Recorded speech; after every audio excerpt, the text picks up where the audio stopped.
Bonjour tout le monde, bienvenue dans une nouvelle vidéo. Aujourd'hui, on va faire le preview pour la saison 2023-2024 pour les Sabres de Buffalo. Sans plus tarder, on va regarder les statistiques de la saison passée pour les Sabres de Buffalo. Premièrement, pour les joueurs, pour les buts, on avait Tage Thompson à 47 buts, Alex Stock à 36 et Jeff Skinner à 35. Donc vraiment plusieurs marqueurs de 30 buts. Si je me trompe pas, il y en avait aussi un autre qui avait eu 31 buts dans l'équipe. Donc vraiment beaucoup de marqueurs de plusieurs buts. Donc offensivement, ça va très très bien. Surtout si vous regardez les points, on a Tage Thompson à 94, Jeff Skinner à 82 et Alex Stock à 79. Donc trois joueurs avec plus d'un point par match parce qu'Alex Stock n'a pas joué toute la saison. Et aussi on avait aussi Rasmus Dahlin à 73 points. Donc vraiment beaucoup d'offensives. Même les défenseurs appuient beaucoup l'attaque. Vraiment, ça s'est très bien passé offensivement pour cette équipe. C'est ça, si on regarde les gardiens de but, on va commencer avec Craig Anderson qui a eu un 908 de pourcentage d'arrêt, 0.4 goal save above expected. De Craig Anderson, il va prendre sa retraite. Vraiment, il est rendu très très vieux. Il a quand même été pas si pire cette année avec l'équipe, mais il commence à se faire vieux. Ensuite de ça, on a eu Comrie qui a eu une saison très difficile avec un 886, moins 6.9 de goal save above expected. Et Luukkonen aussi, ça a été très difficile avec un 992 et un moins 5.0. Vraiment, ces deux gardiens-là ont eu de la difficulté. Si Buffalo veut se rendre en série et peut-être faire un petit bout de chemin, il faut que ces deux gardiens-là se réveillent. Mais en même temps, il y a Steven Levi qui a joué 7 parties, qui a vraiment très bien fait avec un 905 de pourcentage d'arrêt et un 3.1 goal save above expected. Donc 3.1 en seulement 7 parties, c'est vraiment très très bon. Et dans ces 7 parties-là, il a gagné 5 matchs, puis c'était des parties vraiment importantes parce que Buffalo se battait encore pour les séries. Donc vraiment, sous la pression, il a été bon. Il a gagné des matchs, même un en tir de barrage. Donc vraiment, il a été très très bon. Vraiment, Devin Levi a l'air d'être le futur gardien de cette équipe-là. Il a l'air prêt. Puis honnêtement, moi, je suis un très grand fan de Devin Levi. Je pense vraiment que c'est un des meilleurs jeunes gardiens de la ligue. Je pense vraiment qu'il est le real deal, comme on peut dire. Vraiment, j'ai confiance en Devin Levi pour la prochaine saison. Donc, si on regarde les statistiques d'équipe, ils ont fini avec 91 points, donc 42 victoires. Ils ont fini à un point des séries. Il était à un seul point derrière les Panthers. Il était à seulement 2 points des Islanders. Donc, vraiment, il était très, très proche de faire les séries. Vraiment, ça s'est passé à rien, là, à ça de faire les séries. Surtout que proche de la fin de saison, ils ont connu une série de défaites de 9 défaites en 11 matchs, si je me trompe pas. Donc, juste s'il y en avait gagné un ou deux dans ces 11 matchs-là de plus, il aurait fait les séries. C'est vraiment, ça passe c'est proche. Ils ont fini 5e de l'Atlantique et 19e au classement général. Donc, ça a vraiment été une quand même pas pire saison pour Buffalo. C'est la première fois que moi, depuis que j'écoute vraiment le hockey, que je peux dire que Buffalo, ils ont l'air d'une équipe qui peut aspirer à faire les séries à chaque année. Vraiment, ils s'en vont dans la bonne direction. Ensuite de ça, pour l'avantage numérique, ils ont fini 9e avec 23.4%. Donc ça, c'est très très bon.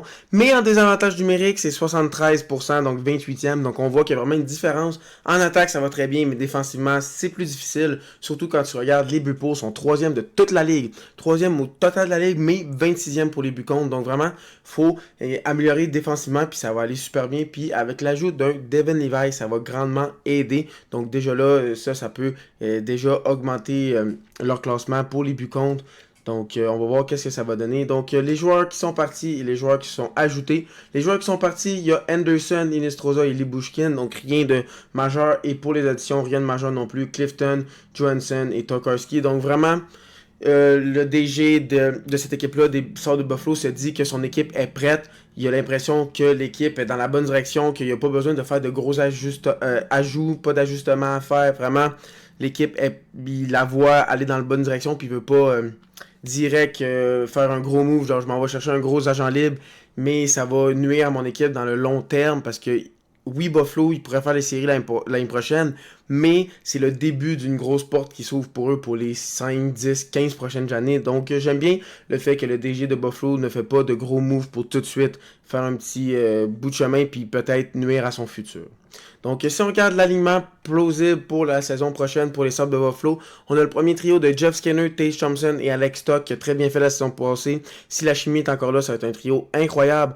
Ensuite de ça, le deuxième trio était, j'ai mis Casey Middlestat, Dylan Cousin et Victor Olofsson. Donc Dylan Cousin a été très très bon la saison passée. Si je me trompe pas, c'est 68 points, presque 70 points en étant très bon dans les 200 à patinoire avec Olofsson et Middlestat. Très bon trio. Ensuite de ça, troisième trio, on a Jordan Greenway avec Krebs et JJ Peterkos aussi. C'est un très bon trio. J'aime beaucoup ce trio-là. Tu as deux jeunes avec un plus vétéran Greenway. C'est ça, tu as un quatrième trio qui ça serait Jurgensen, Jost et Okposo. Okposo et Jurgensen Samuelson, deux bons vétérans. Donc vraiment, j'adore cet alignement-là. Puis si tu regardes l'alignement puis tu me dis, hein, t'as oublié Jack Quinn? Non, je l'ai pas oublié. C'est que Jack Quinn va être blessé pour les premiers mois de la saison prochaine. Donc il est supposé revenir vers fin novembre, début décembre. C'est ce que j'ai vu pour sa blessure. Et quand il va revenir, il va probablement prendre la place de Middlestat sur le deuxième trio. Middlestat descendre au centre du troisième et Krebs probablement descendre sur le quatrième trio. Donc il va avoir encore plus de punch offensif quand Jack Quinn va revenir. Donc vraiment, cet alignement-là en attaque, vraiment, ils n'ont rien besoin de plus. Donc vraiment, offensivement, ça va très bien. Si on regarde la défensive, ça va aussi super bien. Rasmus Dahlin avec Samuelson. Donc Dahlin l'année passée, il a prouvé que c'était un des meilleurs défenseurs de toute la Ligue nationale.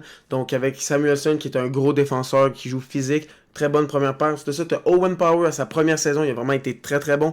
On va voir comment il va se développer avec Yuki Haru. Donc ce top 4, il est quand même très jeune, mais il fonctionne. Donc j'aime bien faire ça. La troisième paire, c'est plus des vétérans, Eric Johnson et Clifton. Donc vraiment, cette défensive-là, je l'aime bien aussi. Donc vraiment, honnêtement, je trouve que cet alignement-là au complet va être très très bonne. Ensuite ça, dans les buts, il y a Devon Levi et Eric Comrie. J'ai mis Comrie comme backup parce que je pense que si tu mets Levi et Luukkonen, ça va être un peu trop jeune parce qu'il faut quand même quelqu'un pour les rassurer. Donc j'ai mis Comrie, mais ça va être plus, selon moi, Devon Levi le partant et Comrie et Luukkonen vont s'échanger la place de deuxième gardien.